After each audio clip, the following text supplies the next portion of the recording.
Well, this is going to be great. Welcome to the White House Pod with David A.R. White. Gabriel Sabloff. Let me just say this. He is an award-winning director, artist with over 20 years of experience in the Los Angeles film industry. Sabloff has written, directed 7 feature films, 9 short films, dozens of projects, including TV episodes, music videos, promos, commercials, animations. I thought it said animals. I was like, wow. Well, he has directed an animal, actually. We did a movie called Dancer and the Dame with a very loving dog. Anyway, Gabe's a big animal lover for everyone out there. He has a cat, and and we'll get on with all of his other resume. Is that on the sheet? Well, it is. It does. It says he also created content for Jay-Z, 50 Cent, Mary Blige, Missy Elliott. Good grief, Gabe. I didn't even know all this. Since when did you join the music world here? Anyway, my friend, my pal, writer-director from the Revelation Roads, the Beckmans. I love working with you. It's been a pleasure all these years. I don't even know how we met. I do kind of remember this. But let's welcome Gabriel Sabloff. Hey, I'm here. I believe there was a big applause. Was that a cue for applause? Because usually that's my job, to put in the laughs and applause in editing. Well, we might call you and say, hey, Gabe, Dylan could only find like 9 people clapping. Can you add, another that's about appropriate for 420? Me. That's fine. All right. You moved to Los Angeles. So here's what I know about you, is that you went to school with John Gunn. That's right. And these 4 guys that were all there, Brett Wynn, Brian Hertzlinger. These guys had worked with us over the years in different facets. And John said, I wanted to do an action movie, I think was the conversation that I had with John Gunn. John Gunn, by the way, directed Case for Christ, Do You Believe, a lot of our movies. Anyway, he had recommended you, said you were the action guy. You got to watch this. Was it your student little short about Batman and like the superheroes? Right. What was it called? My friend and I, about in 2002, 2004, we made a short film, a fan film called Grayson. Okay. And my friend John Fiorella was the director, and I was the cinematographer and the editor. We kind of co-edited it, and it was a great project. It was really well received. Even to this day, new people are discovering it. It was done in a trailer format for an imaginary movie. How long was it though? It was super cool. It was like 7 minutes long. A 7 minute like extended trailer. I think that's what we're calling it. And for a while, for a number of years, that was our big calling card to Hollywood, to go out and try to. It's like a trending superhero. Yeah, it was in the early days when kind of the fan film thing had not yet really been discovered, and only a couple of people were doing it. And we came in with the idea, because we had experience, went to film school, so we came in and did it with a 16 millimeter film, and tried to do a really good job, make it look as professional as we could for the money that we had, and it got us a lot of traction in those in the early first years after 2004. For a couple of years right after that, it got me a lot of jobs. I need to back this up for 1 second. Put a pin in that. Just for the audience out there, if you ever have an interest in film or anything in the movie industry, Mr. Sabloff here is a genius at it. I don't throw that word out lightly, but you really are a master at writing, directing, editing, art, like all so many aspects of the entertainment industry. And so if you're listening, I should have probably led with this in the podcast, is this is one of the main reasons why you want to listen to Gabe's story, is because he really obviously we just came off of the Revelation Roads series in South Africa for 3 months that you spent a year of your life, 2 years, 2 years of your life working on. That is an extraordinary, beautiful series. In terms of the budget level, we made this amazing 7-episode series in Cape Town, South Africa, and it's far beyond the production level of anything that you and I have worked on before in terms of the action movies that we do together. It's like 10 times the production and we value. started out. I think we started Revelation Road out. Now it's probably been almost 11 years 2012, ago, right? I think. Yeah, around there. Was our first Revelation Road. Revelation Road 2 came out 2013, and then we made Revelation Road 3 around 2014. And they were well received. They were low budget movies. They were supposed to be just kind of designed as direct to DVD movies. And but we tried to. I tried to take what was supposed to be just a guy gets in trouble with a biker gang and tried to elevate it into this whole world. It was supposed to be just guy gets in trouble with a biker gang and he tries to get home to his wife around the time of the rapture is happening. And action ensues. Yeah, and so then we elevated it past that. I turned him into a Jason Bourne sleeper cell super government assassin guy, and then we created this whole mythology around the biker gang, and then by the time we got to Revelation Road 3, we're fully in. We jumped to 2 years into the tribulation period, and now it's fully kind of Mad Max. And we had a lot of fun. With the budget that we had a lot of fun. We went out to Amarillo, Texas, and we had Kevin Sorbo and James Denton, and I really tried to grow the scope of it, including, the Antichrist is over on the East Coast, but he's kind of being a puppet master to all the things happening over here in Montana, and so I really tried to grow the scope of the series. And then with the new series, it's even bigger. Yeah, and so backing up just a hair, obviously my good friend Jeff Peterson, who we have to get on the show at some point in time, he's been dodging us, owns a beautiful restaurant. Joffrey's in Malibu. You probably, whatever. If you watch the Kardashians, they're always shooting there. Anyway. So Mr. Peterson and I had this thing about we would sit around and we like to come up with different ideas, and I think I had worked with you on Me Again at that point, correct? Only one movie. No, well, Revelation Road was the third film I did for the company. First was Me Again. I was a cinematographer and editor, and then you gave me an opportunity to do Apostle Peter and the Last Supper with Robert Loggia.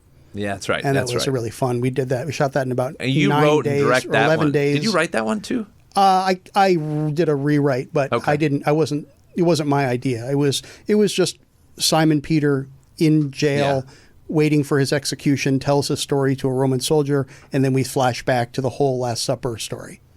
What's it called again? Apostle Peter and the Last Supper. Apostle Peter and the Last Supper. Yeah, it's a great movie. It actually is a really great movie, and it was one of Robert Loggia's last movies he did. And it's to start with this, when I was the director on Me Again with Jeff Peterson, my buddy, and when Gabe came in as the DP, but you also helped so much in the process of, as I was playing multiple roles, jumping in and out of different people's lives. I needed, you started being more and more pushy, but also helping me in so many ways. And then you edited it as well. Didn't you edit Me Again? Absolutely. Yeah. I mean, it's not really my personality unless it's, if you give me a little bit of power, I'm going to reach in and but I love what you did with it. I mean, you made something so great. Tommy Blaze, by the way, wrote that. He wrote that one, yeah. So I think through the filming of that, you kind of saw, this guy is super talented, can run a set, can direct actors, can shoot the camera, so, and you knew I was kind of angling towards trying to direct. Yeah, I think we had that conversation of what you really wanted to do. And so so Revelation Road comes along, and I just want to say that Jeff and I had a very small, slight idea of what this was, but then you started building upon it in so many different ways. The worlds, creating the Revelation Road series / movies / world. Yes. And for that, I want to make sure that what you've done is extraordinary. And spending 3 months, even in South Africa that I did, I know you've worked on that for 2 years. We tried so hard to get it from Revelation Road 3 on. It's just part of the movie, the movie industry okay, so let's just use Revelation Road. Explain the movie industry to people. Well, yeah. Let me how easy it is. Let me first say that one of the I've been in LA since 1995. Okay. Right after school, I came out with a bunch of guys. We lived together, tried to get our careers going, and I immediately started working at Egghead Software because there was nobody. You don't just show up in LA and people hand you a movie to direct. And so, well, that's interesting. I'm sorry, everybody out there, if we're just going to burst your bubble on that. And so, apologize about that, but all the way. And so I didn't. Of truth to that. And so I didn't direct my first movie until I think it was 2000. 11 or something, or yeah, it was around 2011 with you guys. And so I really want to thank you for that opportunity. What I love about what was then PureFlix, now Pinnacle Peak, is that you guys don't talk about making movies. You actually make movies, and you make a lot of them, and you're constantly making content. People have no idea how rare that is in this town, or you meet so many people who talk for years about making their movie, and they can't seem to get the funding together. They can't get this together, can't get that together. It all falls apart. And so I've been in many of those situations. And then, and finally I found, John Gunn. Through John Gunn, he recommended that I work with you guys. And I was just astonished at the pace that you were actually making films. And so there was an opportunity there. And I'm certainly one who knows how to take advantage of an opportunity. So I wanted to thank you for that. Oh, well, you're welcome, and thank you for obviously bringing an incredible amount of talent to it. I do think that just going on that, Hollywood is.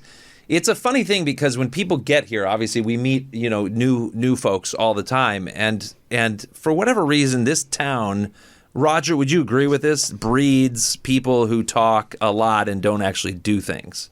A lot. Big talkers, little action. And I attribute this to why. The only thing that I can attribute to is to people are dreamers, right? There's a lot of people who come out here with things and beliefs that this is going to happen because I believe it's going to. I'm believing it they have into a lot of fruition. Dreams, but they don't really want to work hard.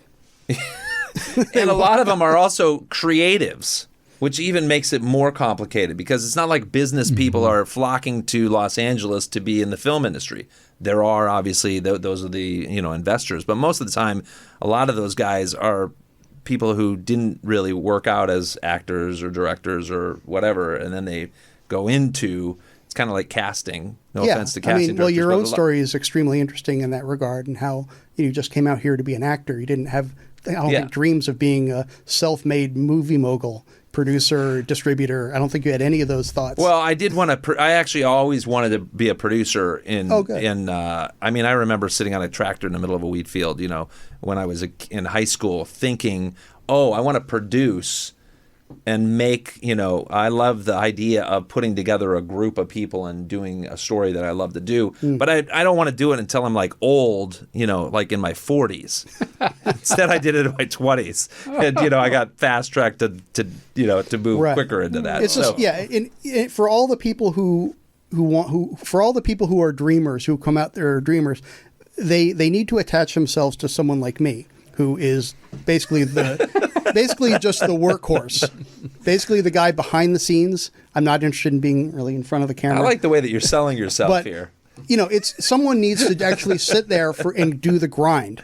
That's true. And do the 100%. grind and sit there for 3 months editing a film, sit there for 3 months writing a script. Hopefully you like that creative aspect of it, though, well, too. Do you? To a certain extent. It's like a roller coaster. When you're dealing with creativity, there's the initial high of the spark of inspiration, and we were working on some new ideas right now, and you go, oh my gosh, I got this great idea, it's amazing, and then it's just this fiery creative period where you just want to get all these ideas in, and then it gets quickly replaced by you actually have to write down the words. You have to write down 50,000 words in a row. Can't AI just take care of that for you? Can't we just speak into whatever that? I don't think it's good enough yet, but it's getting there.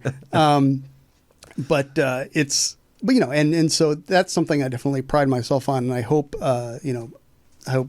is appreciated with the employers. I know you appreciate it, but someone actually has to sit there and edit, look through all the hours of footage, find the best takes. You've seen a few. You've seen a few frames with my face in it, I'd imagine. I think I have seen your face more than any other human being on earth. I would put that challenge out there. I'm sorry. I apologize to Gabe and every other human. I'll take on your mom. Your John Gunn had a lot of them for a while though, because he had directed 4 or 5 of mine that I did. But I got him beat. Yeah, you got it by a mile now. Oh, absolutely.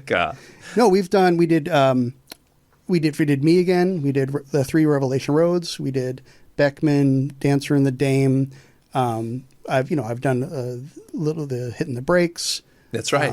And what else? We've done these little reality shows, and obviously on the way tracks, and obviously 7 whole episodes of the new Revelation Road series. Let's just talk a little bit about that. Our favorite subject. Well, yeah, favorite subject exactly, because I think you have your highs and your lows in Hollywood. There's no doubt about it, right? So.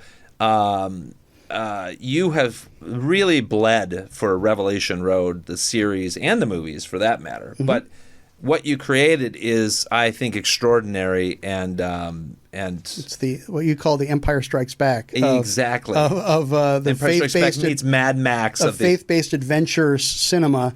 That have never been done before, I think, in our genre. I don't want to say it's never everybody always says that, but I actually believe that. I mean, I don't think it's ever been done in this scope. Yes, there's lots of apocalyptic. I have to admit, I have not seen all the other Rapture movies. I've seen a lot of them. Yeah, but I think their scope is rather limited, very narrow, about just one character in a couple days of time, and usually focused around the events and the major players of the apocalypse or whatever, the rapture and tribulation, like the Antichrist and like there's a reporter who has to find out the truth and uncovers the truth, and then the movie ends with the rapture, something like that. Where Revelation Road begins with the rapture and goes on from there. This is one of the things, though, that I think you're extremely gifted at, is that you have this understanding of the comic world. And you see things in a different way than probably most of the people who have done end of the world movies. I think I'm definitely coming at it from maybe a different angle. I loved when you did the rapture in the it was the first movie, Revelation Road, right? Mm-hmm. Okay. That rapture I'd never seen before in a end of the world apocalyptic movie before. Yeah, I just didn't want to do what everyone else had done. It looked like a Steven Spielberg type of fantastic way of doing it in a different even than he would do, which is one of the. I mean, we did it for about 10 cents, but well, no, but I mean, it still looks pretty nice. Fascinating. I still like the idea, and I think. Hopefully we get to do Revelation Road series season 2, and there is a possibility that we might go back to that moment and see another character experiencing the rapture from their own angle, like we did in Revelation Road 2, where we had Eric Roberts and his family experiencing it for his first time. It might be nice to go back again for another character and see their progress from the beginning of the rapture to where they are in that episode. And do it when we have a bit more resources, like we did in South Africa. That might be something fun to explore that again. So for everybody out there who wants to know, that have been they've been waiting on the edge of their seat for Revelation Road, the series now. Yeah, they were asking for it for so long. You guys have been so great about asking for the Revelation Road. It's been 8 or 9 years. People have been waiting. Yeah, there's a cliffhanger at the end of Revelation Road 3 where Brian Bosworth shows back up and says, I need your help. We need to go on an adventure together. And then it just cuts. And then it's been 8 or 9 years since then. People are waiting to see what happens next. You're going to see what happens next in the new series. And the series has been done since the end of April. Yeah, it's done. So we're just waiting for the studio to slot it in. Yes. It's part of what Hollywood is, though, is that there's changes in regimes, there's different people's opinion of what something should be. Obviously, PureFlix is, Sony, a firm, came in and acquired it, and then also they've been partnering now with the Greater American Media, and so I think they're still finding their footing of where it is, which is why Revelation Road, the series, is waiting to be slotted to unveil it. We thought we were coming out in September. And before that, another date as well. But right, yeah. So you're patiently waiting. I'm doing something else. I'm a little bit more in my feelings about it. But, I'm certainly hoping it can come out soon so everyone can see it. And obviously, for me personally, I want to get started on season 2. Yep. And because I'm very confident that people will love the show. Especially the Revelation Road fans. It's very exciting. But I think new fans will jump into it and really say, "Whoa, what's going on here? What is this? I've never seen anything like this." And hopefully they'll really want and demand a season 2. I don't even know. Can we show this podcast? I think you guys should definitely go to the YouTube and watch this episode with Gabe, because I think we're going to show you something that no one else has seen on here. I would love to show roll the clip. We're going to roll this for you guys, but we're going to wait. It's just you're going to have to wait just a minute more. I'm excited for that. Okay, but back to the series. What was one of the hardest things a lot of people have never been to South Africa before. Roger, have you been to South Africa? I have not. Have not. Okay. Dylan, have you been to South Africa? No. Tony, have you been to South Africa? No. Have most of your friends been to South Africa? No. Isn't that interesting? No, it's a place on the other side of the world. Yeah, it's 10 time zones away. It takes a long time to get there. Yeah, it's at the obviously it's on the south coast of the continent of Africa. So it's where I finally picked up COVID after 2.5 years. Yeah, I finally got it. just for Gabe's. It actually worked out well. He was it was day 1 of shooting. Dave has COVID, so we actually had to scramble. But it actually ended up working out good because we wanted, for the last episode, we wanted you shaved and had a haircut. You're regularly scraggly for most of the episodes, but for the final episode, it's actually, we shot the episode 1 last, so we wanted you shaved and with your haircut. And because of the COVID, the schedule kind of worked out that way. It made it more favorable to do what we wanted to do. So I had a good time. Good job. Thanks. I had a good time holing up in a hotel in Cape Town. It's an excellent Stellenbosch. hotel. It was actually Stellenbosch is where I was holed up for my COVID. Yes. If you ever want a vacation destination, I really recommend it. Stellenbosch. Did you end up going on by the way, when you were there, did you end up going on going out to see all the Big Five? No, you never did? Never went on safari. I did go when I was there for Samson. We shot. I went there that's to right, do. Because you have pictures with you petting a lion. A cheetah. You don't pet a lion. Okay.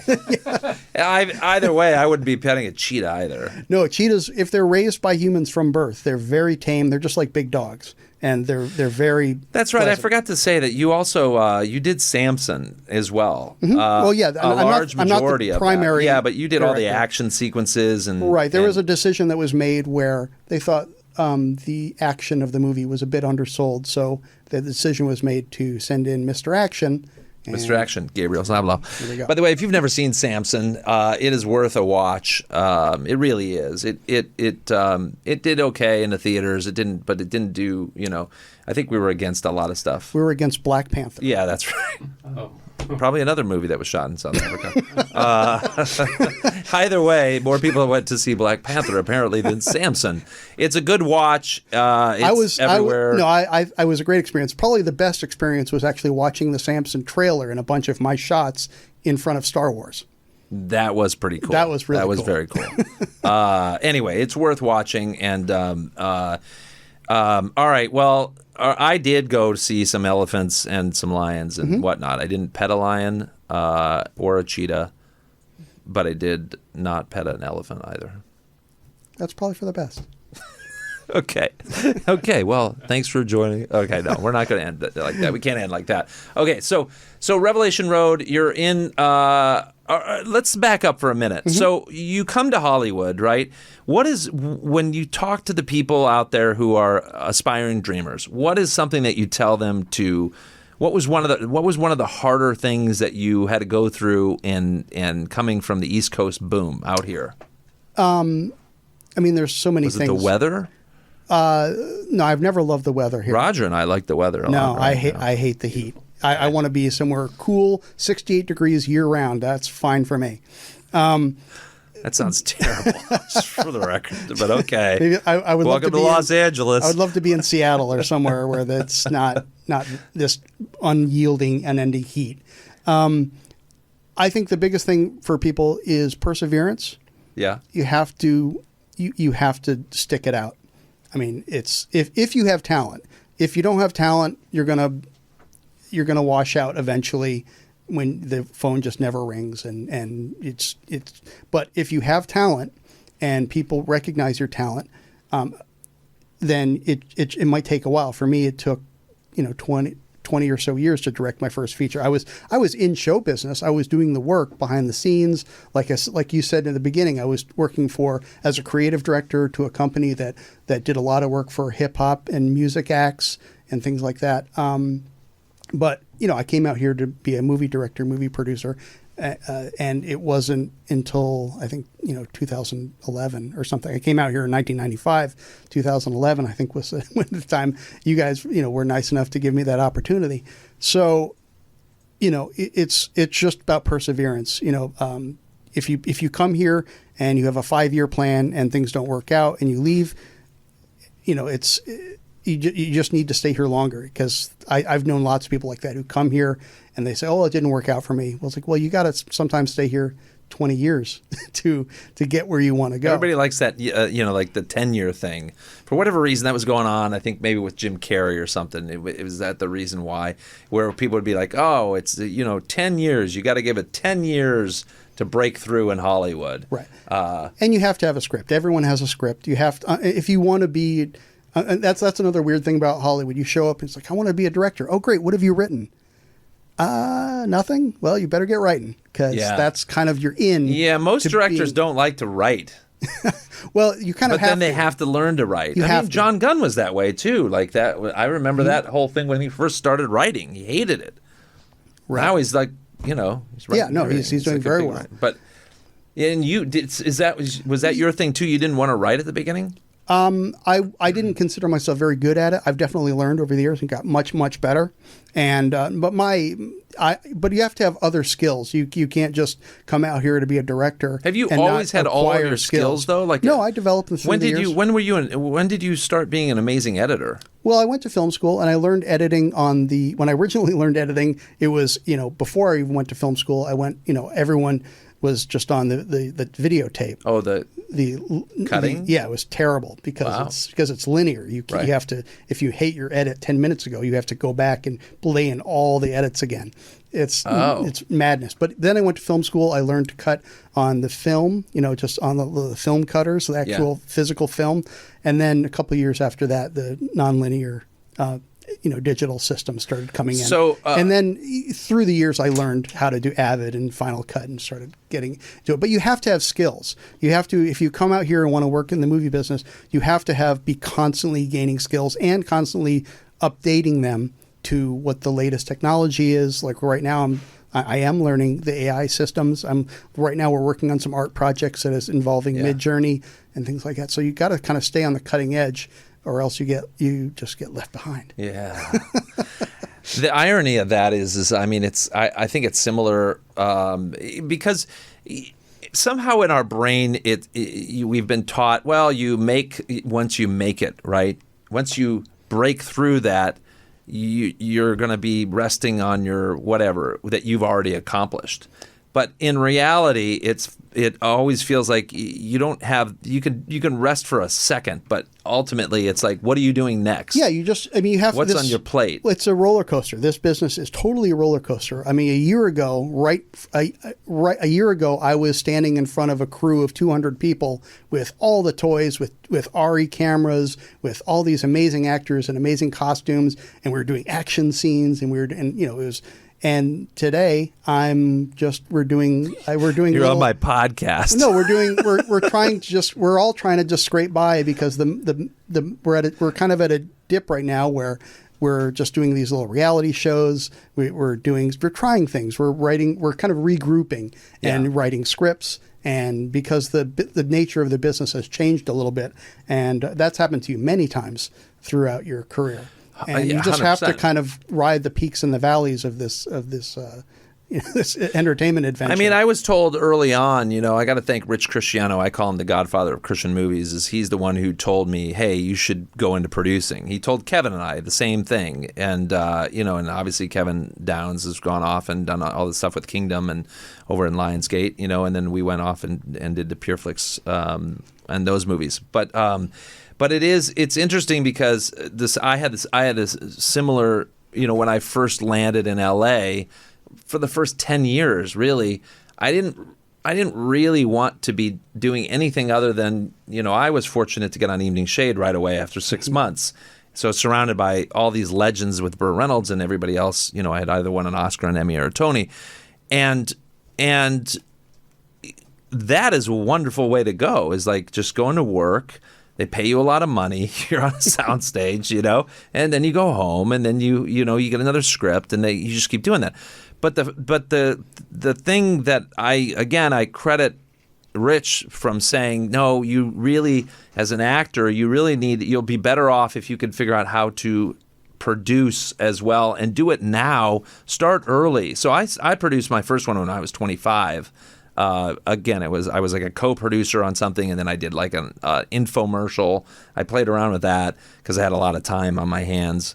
And then it wasn't until my late 20s that I started producing, a full feature length the moment after. But it is, I think what you're saying is just so true, though, to people out there. Have other skills. Don't just, go be excellent in whatever that one thing is that you want to do, but at the same time, be excellent in a lot of other things.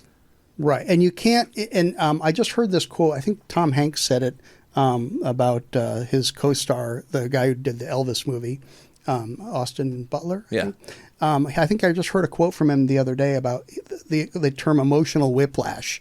And I definitely experienced it for the last couple months because, like I said, you go from this huge high of producing and making this amazing show, and then it just the rug gets pulled out, and then you're just nothing. And it's just nothing. The phone doesn't ring like for 6 months. Or whatever, 5 months, it's just like nothing. And then you kind of regroup, and because I was expecting us to roll right into season 2. Well, we all thought that it was happening. But that's just not the only time. I mean, throughout my whole career, there's been these highs and lows, and there's just this emotional toll that goes along with it. And so when people look at Hollywood and they want to see the behavior of actors and producers and directors and things like that, and sometimes the behavior seems a little crazy, just kind of know that's what they're going through. It's like you've built up to this high, and then, of being on top of the world, and then suddenly you're just back in the mix with everyone else trying to claw their way up. And actually trying to have a job. Yeah. And once you've been had a limousine to set for 3 months, and then suddenly that's taken away and you're not that person anymore. It's very strange emotionally what that can do to you. Also because it's not someone when you have a regular job, I think you probably are, it's a pretty steady regular thing. Job. Yeah, steady. It's a routine. You get up, go to work, and you can predict what's going to happen. So it's kind of emotionally stable. Yeah. This business is what they call a gig economy, really, where it's unemotionally stable. Yeah, you have a gig and then you have nothing. Yeah. Then you have a gig and then you have nothing. And it kind of goes on like that for years and years and years, and you start to get a little nutty in the head. Yeah.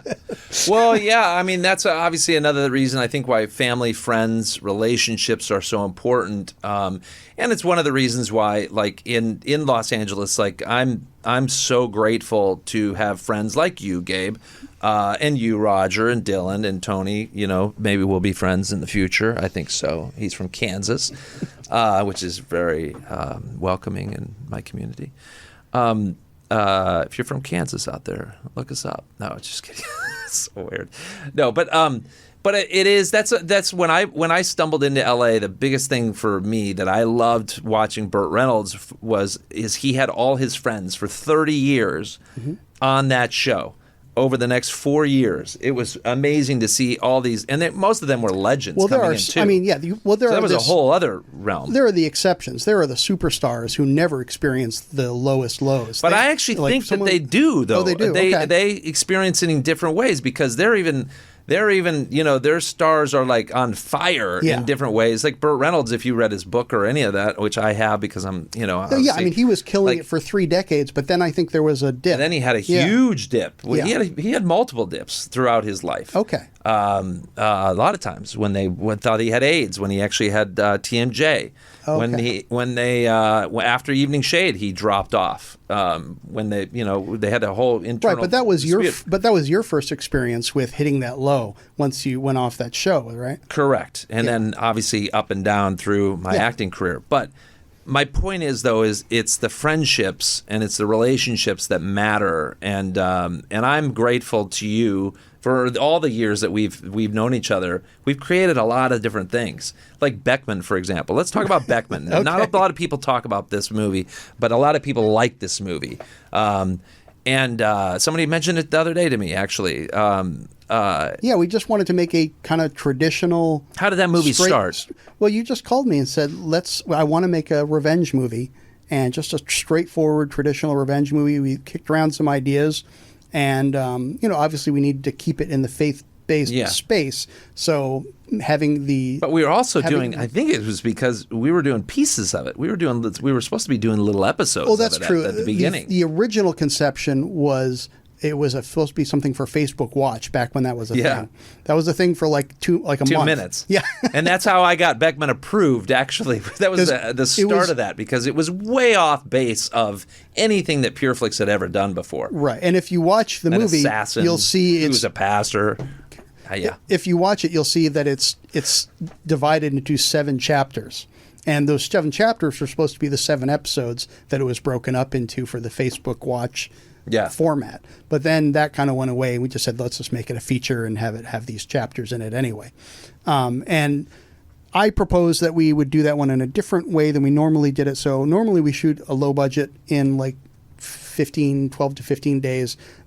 Beckman we shot in about 26 days because we shot it because it was so episodic. Almost every scene was its own kind of self-contained short film with different characters in a different location. So we didn't have to have the same actors maintained throughout the entire course of the 25 days. We could have people come and go. We could kind of plan for. We did it like a student film. Like on the weekends we shot, and during the week we planned for who was going to be there and what we're going to do. And we just built the film out that way, and it was a lot of fun. And we wanted to spend more time on it too. Yeah, the we fight were trying scenes. to flesh it out more to not be rushed. Well, that was always my complaint on the Revelation Road films and the other action films we had done, where it was only 15 days. So if you want to shoot a car chase or a fight scene, it's got to happen in the middle of the schedule, in the middle of the day. For like, okay, we have 2 hours to shoot a fight scene of Josh McManus versus 5 thugs, and now we have 2 hours. Well, to I just keep choreograph remembering and shoot Brian Bosworth wanting to, he had to get married the next day. That's right. So we had 2 hours to fight the whole climax of Revelation Road 2. Before the sun sets. Do that. Go. It's just the climax of the Right. So in Beckman, we tried to expand that a little bit and give ourselves at least a day or two for the fight scenes, so they would look a little bit better than they normally do on our in the low budget space. And I think we achieved that. And it was a fun. And now you shot that too, right? That was part of the student film spirit of that movie. Was we just bought these 4 like a 4-man lights. crew for most of that. Yeah, it was me and Sean. It was like everything. He was the first AD and everything else, and Anna was the producer and also the costumer. Anna Zielinski. Yeah, thank you. And so we all played multiple roles on that film. Yeah, it definitely reminded me of the college days. The funny thing, though, is those movies, actually, there's something so sweet about them where obviously it's great. On Revelation Road, the series, obviously you have a lot of memories of, a 200-member crew and you're doing, we're on the sets of the Resident Evil thing, you playing with their toys and all kinds of just amazing sets and everything. They have so many sets built over there. And there's nice food and, trailers. They have the Warrior show. They have the Black Sails show. And we get to play with all their sets and all their crew, and because they're really professional crews over in Cape Town. Yeah, and then the flip side of it though is Beckman with 4 or 5 people. Right. We're hoping to get a permit for a week to shoot at whatever it is. But there's something really sweet about that too, though. Is my point go ahead. It's the spirit. It's just the spirit of independent filmmaking. It's exhausting. Gabe was exhausted at the end of every day of Beckman. Quite frankly, so was I. But you were really exhausted. But I'm fat, so that's probably has something to do with it. Gabe's actually, for those of you guys don't know, Gabe's actually an amazing martial artist. Let's put the caveat on that. I did study. I can't actually fight anybody. I did martial arts. You studied it very well, and you were very good. I did it for fun and fitness, nothing more. Fun and fitness, F&F. That's hilarious. No, but I think you rocked but you've also choreographed a lot. No, like having Monty that Perlin obviously helps. was one of our stunt coordinators. But you also know there's something again that you're bringing into. It's like another bag in your trick in your bag where you know how to edit it. You're going to edit it. You're shooting it. Yeah. Right. And then you also throw in a lot of that choreography.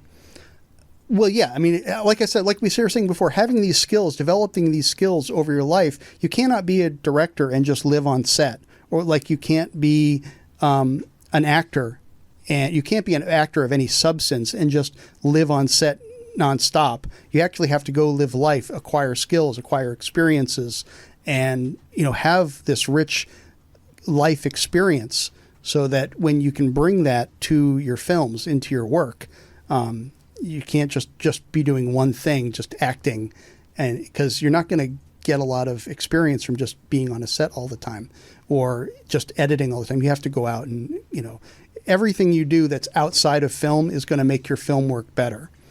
Yeah, I remember sitting in Burt Reynolds' dressing room at one point in time, and he was talking to me about his divorce, and he was saying how the divorce made him a better actor. like he goes going through it.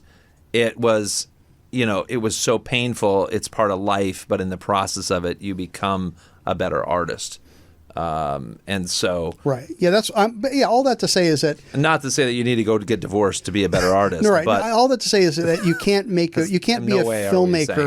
You can't be a filmmaker, actor, any of the things in terms of show business by just reading a book. You can't run on theory. You actually have to go out there and live life, because those life experiences are what inform your craft. All right, so they're telling us we gotta hurry up and wrap this up, Gabe. So.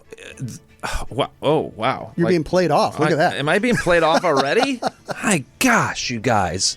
All right, Gabe. Yes, sir. Give a shout out. If you haven't seen, Revelation Road, the series is coming. Please make a noise on Facebook, on your Instagram. Talk about it. Say, hey, looking forward to it. Hopefully the studio sees that. PureFlix has got it. They've got all 7 episodes. It's sitting there, ready to go. And we want you to see it. Yeah, and we want you to see it. Gabe, I love you. I've spent so many hours with you on the set, and I thank you so much for your everything that you bring to these projects. And I'm always looking forward to another one with you. Yeah, let's do it. Let's do it. And thank you for all the opportunities through you. Absolutely, man. You're wonderful, brother. Yeah. All right. The White House Pod. It's each week. It's on Spotify, iHeartRadio, iTunes, YouTube. Subscribe, by the way, if you're on our YouTube.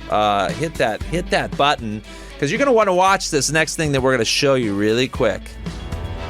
A little sneak, an exclusive sneak peek. How about the rider in black, Josh McManus? Enough talk. Get to your work.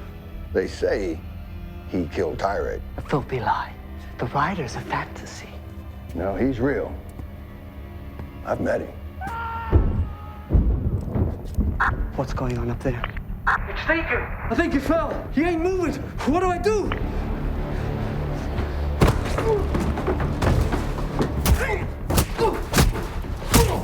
You see, I once had my own crew.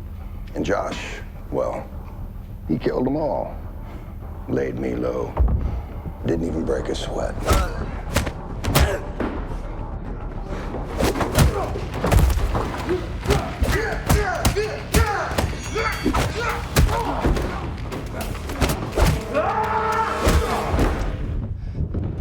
You want to come hold him down? This is gonna hurt. Someone answer me. What's going on up there? Someone!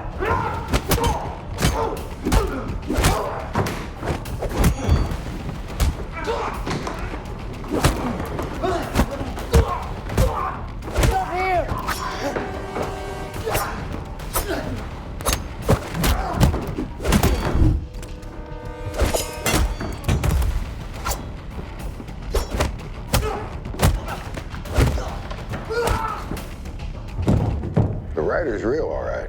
What's going on up there? In fact, he's upstairs right now. You know how I know? Because I'm the one that brought him.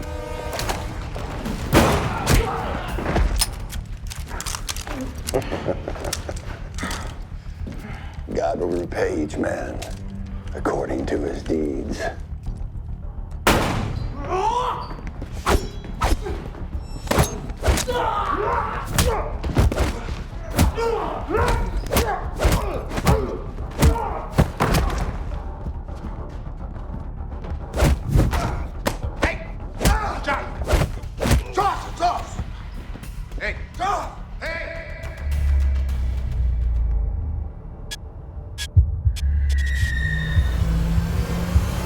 There's no pain, there's no fear. You feel nothing, you believe nothing.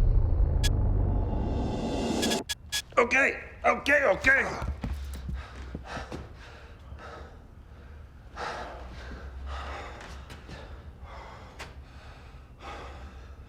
What happened?